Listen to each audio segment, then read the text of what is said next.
Thank you so much for joining us for this Queer Rights session. My name is Nevo Zisin. I'm Alison Evans. We both use they, them pronouns as Very a handy. collective and as a singular.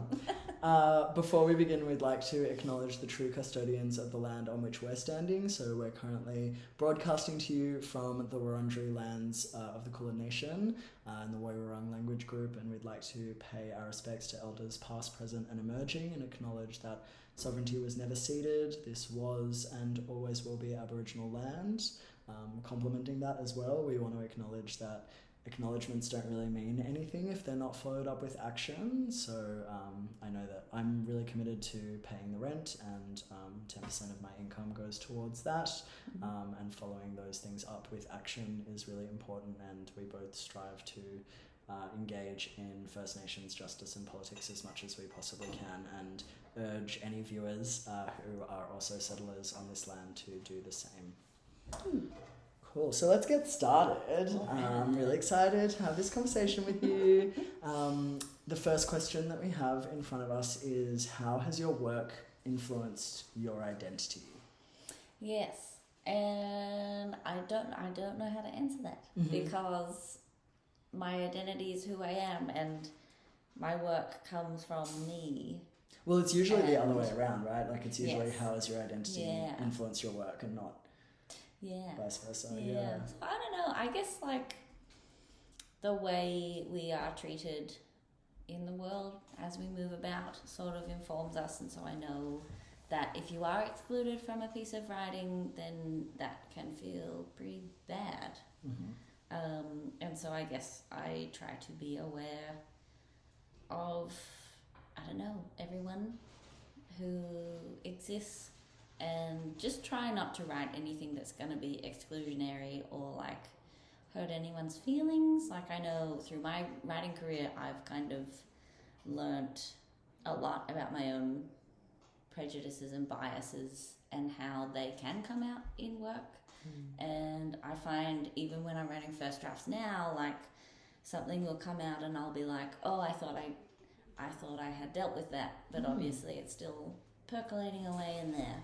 So I don't know, I just feel like a lot of like self-examination is how me affects my work, I guess. Yeah, I don't know. Do you have any thoughts? Yeah, I mean, I think like identity can't really be extricated from the work that we do and from who we are, because it is the work that we do and it is who we are. And so I guess like what I'm interested in is how the question has asked work influencing identity rather than vice versa. And I think as like someone who's really anti-capitalist, I don't really want my work to influence my identity. I want to be so much more than my work. I think it's really interesting when you meet new people and they're like, so what do you do? And it's like, there are so many things that I do in the world that aren't about money making. But I guess what I love about being a writer is that all of my hobbies are like, this sounds really capitalist, but like all my hobbies are really useful. Like it's all research for my books, and I feel like anytime anything kind of crappy happens, like a bad Tinder date or something, I'm like, this is content, and I love content. I live for it. So yeah, how it's shaped my identity, I guess, is that like, I guess being a writer means that I'm not just a trans person. Like, I feel like growing up and being like othered means that that's all that you become. And so actually being able to do something creative and having like a career path that is both complementary and like involving my identity, but also very much separate from it, means that I am a three-dimensional person outside of just my intersections. And I think it's really interesting often being on panels where I'm asked like, how does it feel to be a trans writer, or like what's it like writing trans books? And it's sort of like, I'm actually just a writer. Like, you never ask cis white men what it's like to be like everyone else. You know, they never get asked like to justify their own existence in the world. And so yeah, I think that's really interesting and something that I hold a lot. Yeah, very good. Next question. What projects are you currently working on? I've got a few projects on the boil at the moment. I feel like that's the gig economy and the way that a lot of creatives work. We just got a million tabs open and then our computer crashes. So one of them is I have a new book coming out next month, which is called The Pronoun Lowdown. It's really bright and colourful and fun and has like a lot of information about gender across the world and in different resources and in different languages. So that's coming out soon that I'm really excited about. Alison and I are working on a book together, which is a middle grade novel about two young non-binary people who have superpowers, but people in their lives don't know. So, and that's really fun, and we're continuing to work on that. We're hoping it's going to be a trilogy. I've also got a new book idea that is for adults, which is not an area I've really written in all that much. So I'm excited to explore that, and just generally, I'm sort of moving into a more fiction space. What about you? You've got a million things. So many things. Well, I've got our book, of course. I have had the idea to write a contemporary young adult book because I only have written sci-fi and fantasy, and I think I learnt how to write through writing contemporary stuff. And so I'm kind of going back to that, but I haven't done it in like 10 years, so I'm quite nervous. And my friend has asked me to write a comic that they can draw, and so I'm gonna learn how to write a comic, so it's quite exciting. Fun. So good. I'm interested in I know this is a really hard question because you shouldn't have to create a hierarchy within your babies of work. But I'm wondering if there are particular pieces of writing that you feel the most proud of or the most connected to.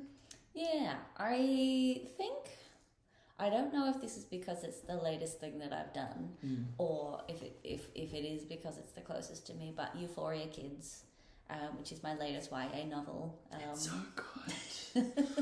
It's so good. Yeah, so thank you. It's about 3 trans friends who love being trans, really, and it's focused on gender euphoria rather than dysphoria. And I don't know, I was just really sad, so I put all my favourite things into it. So it's got magic and trees and shiny crystals. And I think that's like the book of my heart. And I love it so much. Yeah, so I think it's that might change, but we'll see how it goes. Yeah, I mean, I feel really obviously very connected to all of my work, especially because of how long it takes to write a book, that literal years of your life are just in it. So I feel very connected to my new book that's coming out. I feel obviously very connected to my memoir, Finding Nevo, because it's literally the story of my life. But I think the piece that I feel the proudest of at the moment is probably a short story that I wrote in an anthology that we're in together called Kindred, which is sort of like a horror exploration of mental health or mental illness. And why I love it so much is because it's just so different from anything that I've written before. I often write non-fiction, educational guides, or just really obvious sorts of explorations of things. What I do is make my work really accessible and explain pronouns and stuff in a way that everyone will understand. And what I love about this story is, to so many, it made no sense, and they were just what the hell happened? Because it's quite surrealist, and it was really nice to know that I can do that I don't have to be super obvious, and that I could be this cool, mysterious person. And there were all these Goodreads reviews that were what was that? What happened? And I know that was a critique, but I was this is the greatest compliment I could receive. So yeah, I feel really proud of that piece. I think just because I feel still such a baby writer, and I'm still exploring what my writing voice is and what fiction feels like in my body, and it's nice to kind of find that it fits in there. And I never thought I would write horror stuff, but I've now written 2 short stories that are horror, and I love them.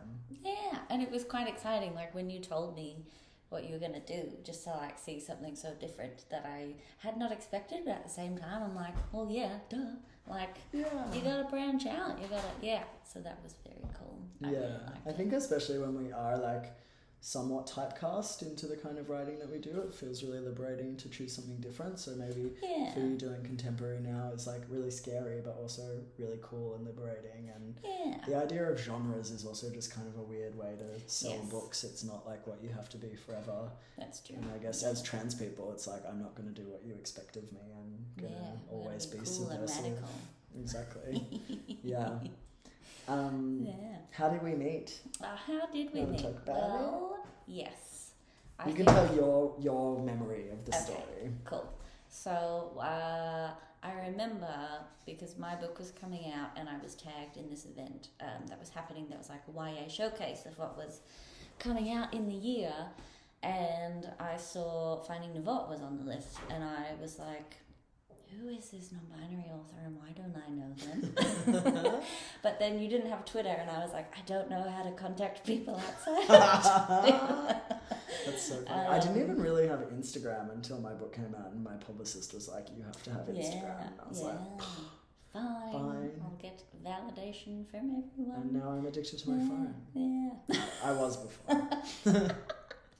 And so one day I got a friend request from you on Facebook, and you messaged me and you were like, we should meet, we should catch up.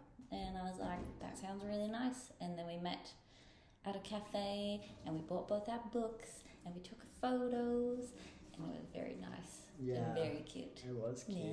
Yeah, because I remember at the time there were like a few people on like my marketing team or something when my book came out who were a bit like, it's a disaster. There's another non-binary person releasing a book in the same year as you, and like you're not going to get a monopoly on the media or something. And I was like, ew, yuck. Yes. Like, how dare you speak like that? And I get it, they're like in marketing, but for me I was like, this is the goal, like community is the goal, taking over the publishing industry as like queer trans people is the goal. And I'm so excited to connect with this person. And then I got a copy of your book for free.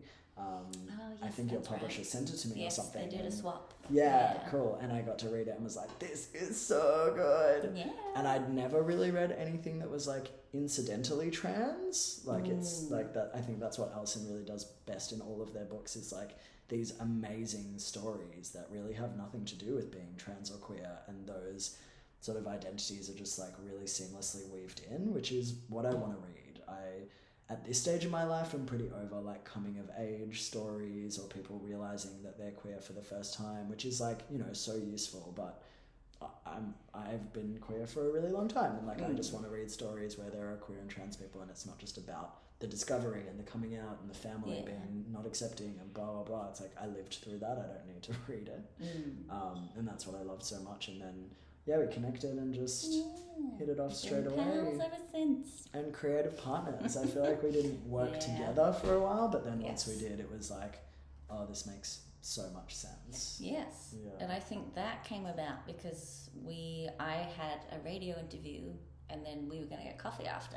And in that radio interview, I was misgendered a bunch, and I didn't know how to react, so I was just like, oh, this is fine, this is all fine. And then we just started talking after that. We got coffee, and I was like, that's not okay, and this is how you should respond. And you were like, I wish you were always around to do that. And I was like, well, maybe we should write a book together, and then we won't be the only non-binary person at a writers festival. We'll be with each other. And I guess that was really great when we were in Kindred together, because we got to be on lots of panels together, and not being the only non-binary in the village is like a really good time. It's really nice. Like, I'm very glad that our books came out in the same year. Because it's hectic out there. It's very hectic. And I think at the time I was using he, him pronouns and they, them, and so obviously every single journalist and like media person just used he, him because it was easy. And then eventually I wasn't using that pronoun at all, and I was like, if you had practiced the other one, you would be ready. Been ready. What's it like writing a book together? Honestly, it's like the best creative experience of my whole life. No worries, that's fine. I think sorry to just drop that on you. I think like because it's a kid's book, it kind of feels like having a non-binary childhood, because I didn't get to knowingly have one of those. And and I found it like to be really healing as well. Like it's so cool to see two non-binary kids like having fun, and like it's very good. I really like it. Yeah, I think finding like a good creative partner is like something people look for their whole careers, and I feel really grateful to have found that. And I think as like maybe a newer writer or a more emerging writer, I feel really grateful to sort of be mentored by you and to have someone who like has so much more experience just being like, have you tried doing it this way? Or like, this is how we format books. And I'm like, oh, wow. Because I hadn't really done heaps of writing before my book was published, which is obviously a huge privilege, but also meant that the imposter syndrome I felt very real, because it was like, well, I am an imposter. And yeah, I mean, I studied writing and then dropped out of it because it was so hardcore and so prescriptive and so nasty. Like, it was competitive, and the way that my tutors spoke about it was like, basically you should give up now, or like you have to do it this way.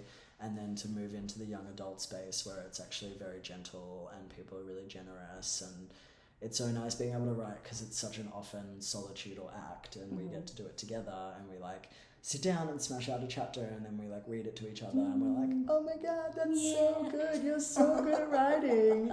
Or even like, I think that bit could like use a bit of work. And I think also, healthy and like nourishing constructive criticism is like the best gift you can be given in creativity in general. So that's really fun. My heart. So looking at like all of the books that we're doing, and the ways that we're writing, and the ways that we engage with our queerness through our work, what is your, and I will talk about mine after, what's your hope for the LGBTIQA plus community going forward? Yeah, I guess. Big question. Just a big one to end it on. Solve the community's great. stuff. I'll do that. I just want to see more queer books all the time. When I started, when I was at writing school, there were like 5 queer young adult books, and everyone knew them. And now there are so many published that I literally cannot read them all. And that's like the best thing ever. And I just want more books, more flawed queer characters, more First Nations written by actual authors. queer people. Yes, written by queer people for queer people as well. I think that's also what I really liked about Euphoria Kids, is that it is for a trans audience. If cis people like it, that's cool, but it's not for them. Just more stories for queer people by queers.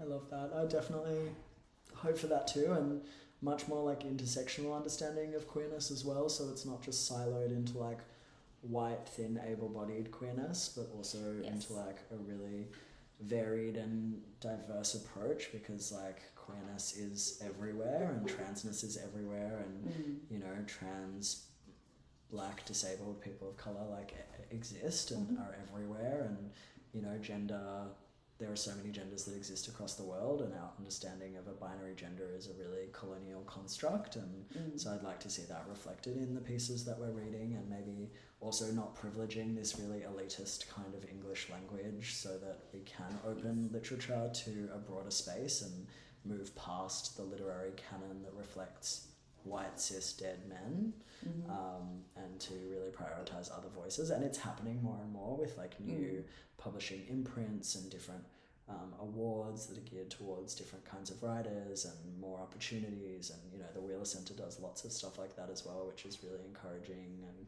just like going for a residency or like a grant and seeing we really encourage trans people or like otherwise marginalized people to apply, it's like I go from being like, I don't deserve this or anything ever, to like, oh, actually I really should make an effort to apply because there's a higher chance I could get it. And you know, people see that as handouts, but it's actually just like leveraging slightly so that maybe we can eventually get to the same level as other people.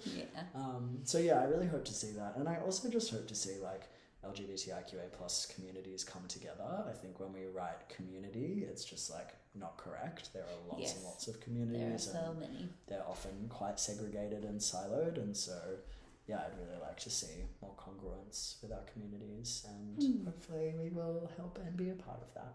Yeah. Yeah, thanks so much for joining us. Thank you.